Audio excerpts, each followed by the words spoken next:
Why would Jesus spit on the ground, make mud, and place it on a blind man's eyes? And why, in another healing, would Jesus spit directly on a man's tongue? If you've read the Gospels, you may have passed over these details without giving them much thought. But they're strange. Jesus could heal with a word. He could heal from a distance. He could simply touch someone and restore what was broken. So why use saliva? Was there something special about the saliva? Was Jesus following a particular healing practice? Or is Scripture showing us something much deeper? The answer begins with one of the most unusual miracles in the Gospel of Mark. Jesus encounters a man who is deaf and can barely speak. The man's friends bring him to Jesus and beg him to place his hand on him. Jesus takes the man aside, away from the crowd. Then Mark records something unexpected. Jesus puts his fingers into the man's ears. He spits and touches the man's tongue. Then Jesus looks toward heaven, sighs deeply, and says, "Be opened." Immediately the man's ears are opened. His tongue is released. And he begins to speak clearly. Why would Jesus heal this man in such a physical and unusual way? Before we answer that, notice something important. Jesus didn't need saliva to perform the miracle. The command itself is enough. Be opened. The healing happens because of Jesus' authority. The saliva isn't presented as a magical substance. And that's important because the Bible never teaches that Jesus' saliva possessed some independent healing power. The miracle comes from him. So why did he use it? Scripture doesn't explicitly tell us. And that means we need to resist the temptation to manufacture certainty. There are theories. Some people have suggested that saliva was associated with healing practices in the ancient world. Others believe Jesus was communicating physically with a man who couldn't hear or speak normally. But the Gospel doesn't say Jesus did this because saliva has healing properties. We shouldn't say more than Scripture says. Instead, we should look carefully at what the story actually emphasizes. Jesus takes the man away from the crowd. He interacts with him personally. He touches the man's ears. He touches his tongue. He looks toward heaven. He sighs. And then he speaks. This wasn't a distant performance. It was deeply personal. The man couldn't hear what Jesus was saying. He couldn't communicate easily. So Jesus communicated with him through actions the man could understand. Touch, movement, eye contact, and then the command. Be opened. And suddenly everything changes, but this isn't the only time Jesus uses something as unusual as saliva. John chapter 9 gives us another remarkable example. Jesus encounters a man who had been blind from birth, and immediately his disciples ask a theological question. Who sinned, this man or his parents, that he was born blind? Their assumption was that suffering must be connected directly to someone's personal sin. But Jesus rejects that assumption. He tells them that neither the man's sin nor his parents' sin was the explanation they were looking for. Then Jesus does something unexpected. He spits on the ground. He makes mud with the saliva. He puts the mud on the man's eyes. And then he tells him to wash in the pool of Siloam. The man goes, he washes, and he comes back seeing. Now pause for a moment. Jesus could have simply said, "See?" Instead, he creates mud. He applies it. He sends the man to wash. Why? Again, Scripture doesn't give us a sentence explaining every physical detail. But the surrounding story gives us something extremely important. The miracle isn't merely about restoring eyesight. It's about revealing who Jesus is. The chapter begins with a blind man, and by the end there are people with perfectly functioning eyes who still cannot see who Jesus really is. That's the deeper irony. One man physically couldn't see, but through the miracle he begins to see spiritually. Meanwhile, some religious leaders witness the evidence and still refuse to recognize Jesus. The physical healing becomes part of a much larger revelation. Jesus isn't merely a healer. He is the one who brings light into darkness.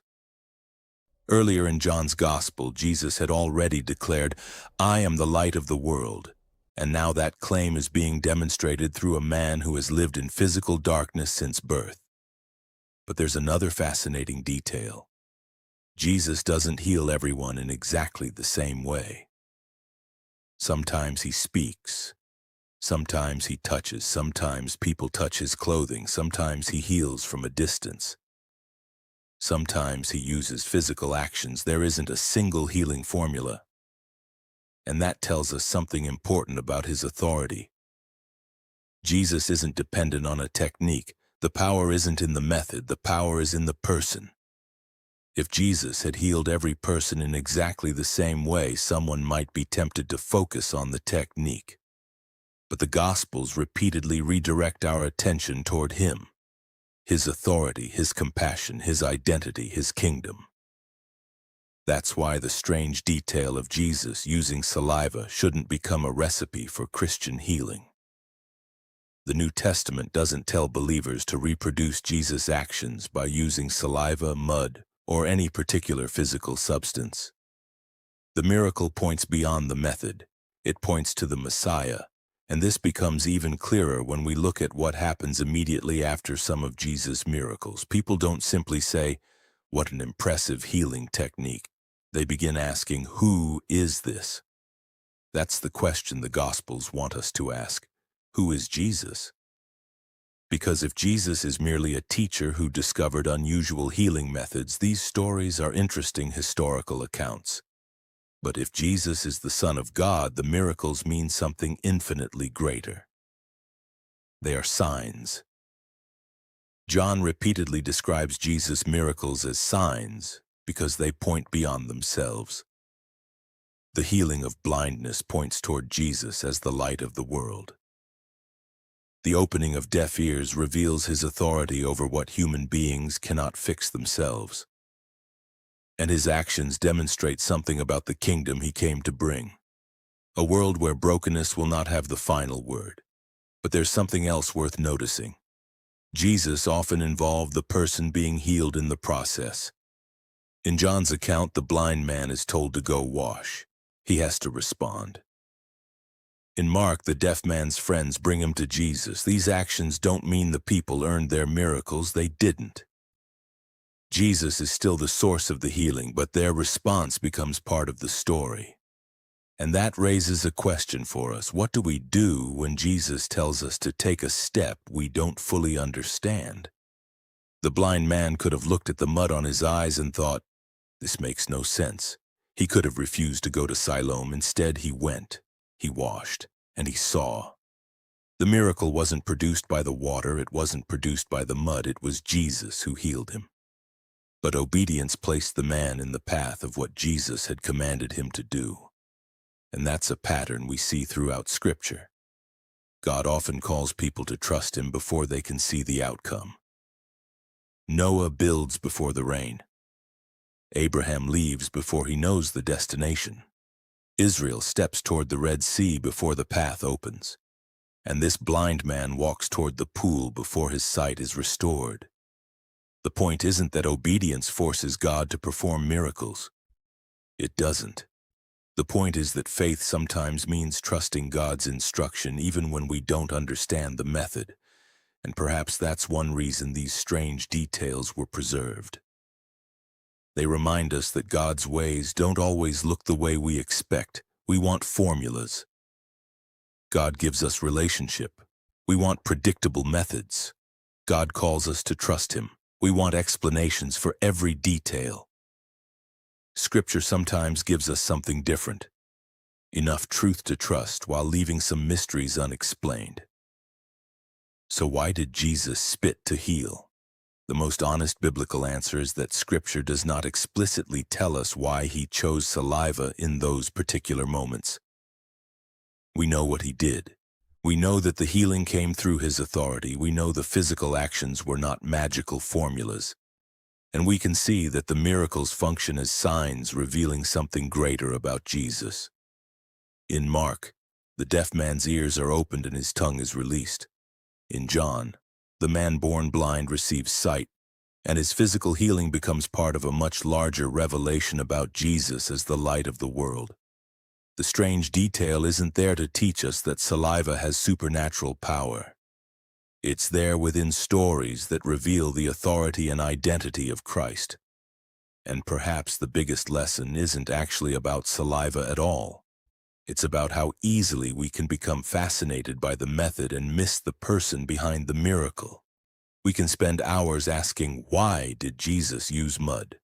Why did he touch his ears? Why did he spit?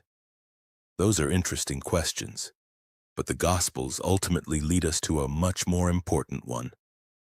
Who is the Jesus who can do these things? He speaks, and deaf ears open. He touches, and blindness disappears. He commands, and broken bodies respond. And eventually he walks into death itself. But death cannot hold him. The same Jesus who opened blind eyes rose from the grave, and that's why these strange healing stories matter. They aren't invitations to imitate a technique.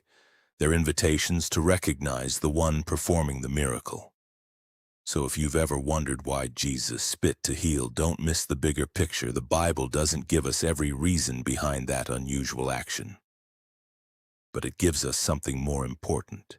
It shows us a Savior whose authority reaches into places human strength cannot reach. A Savior who sees people individually. A Savior who enters their brokenness personally. And a Savior who came not merely to restore eyesight or hearing for a few people in ancient Galilee, but to ultimately defeat the brokenness that has touched all of creation. The method may remain mysterious, but the person does not. Jesus is the one the miracles are pointing toward. And sometimes the detail we almost skip is the very detail that makes us stop and ask the question the gospel has wanted us to ask all along. Who is Jesus, really? What do you think is the most surprising detail in one of Jesus' miracles, and what do you think it reveals about him? Share your thoughts respectfully in the comments.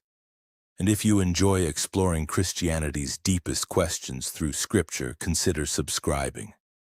Because sometimes the strangest details in the Bible aren't distractions from the message.